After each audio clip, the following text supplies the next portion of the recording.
Mga katrops, welcome back ulit sa aking channel, Sports React PH. At ngayon nga ay pag-uusapan natin ang balitang nagsalita na nga po ang Phoenix Suns sa trade ni Kevin Durant.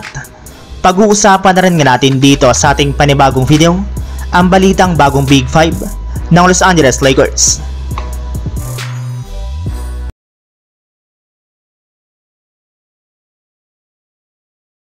Kumalat na nga po mga katrop sa internet noong nakarang araw ang balita na gusto na nga po ng Phoenix Suns na i-trade sa lalong madaling panahon ngayong offseason si Kevin Durant. Kaya dahil nga po dyan ay iba't ibang mga klaseng trade rumors at trade proposal na nga po nagsilabasan ngayon patungkol sa kanya. Maging ang Los Angeles Lakers, Golden State Warriors at ang Houston Rockets nga po ay nakadikit na rin naman sa pangalan ni Kevin Durant. Ngunit isang araw lamang nga po mula nang lumabas ang ganyang klaseng balita ay mismong sikat na NBA insider na nga po na si Shams Charania ng The Athletic ang nagbulgar na kinausap nga daw po siya ng front office ng Suns para linawin na wala nga daw po silang balak na i-trade si Kevin Durant sa ibang kupunan. Naninindigan pa rin naman nga po ang kanilang kupunan sa kanilang kagustuhan na panatilihin sa kanilang lineup ang kanilang tatlong superstar na sina Kevin Durant, Devin Booker at Bradley Beal.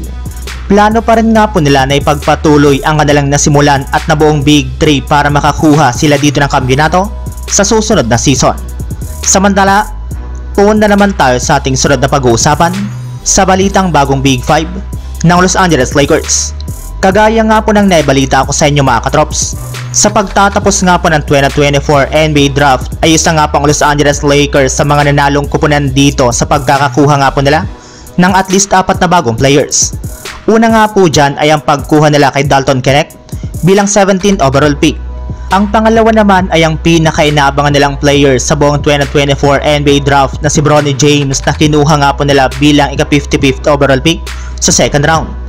Habang ang pangatlo at pang-apat na player naman na kanilang kinuha ay walang iba kundi ang French forward na si Ramil Traore at ang undrafted shooter na si Blake Henson na parehong pumirma sa Los Angeles Lakers ngayong araw ng two-way contract. Kaya dahil nga po sa mga nagawang move na ito ng Lakers ngayong araw, ay tuloy na nga po silang nakabuo ng bagong starting 5 na kinabibilangan nila Austin Reeves, Bronny James, LeBron James, Jared Vanderbilt at Anthony Davis.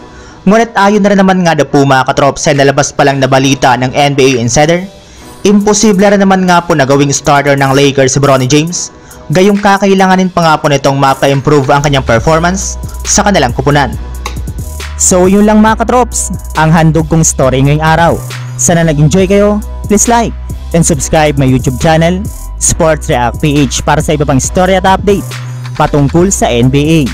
Kita-kits muli sa ating susunod na video.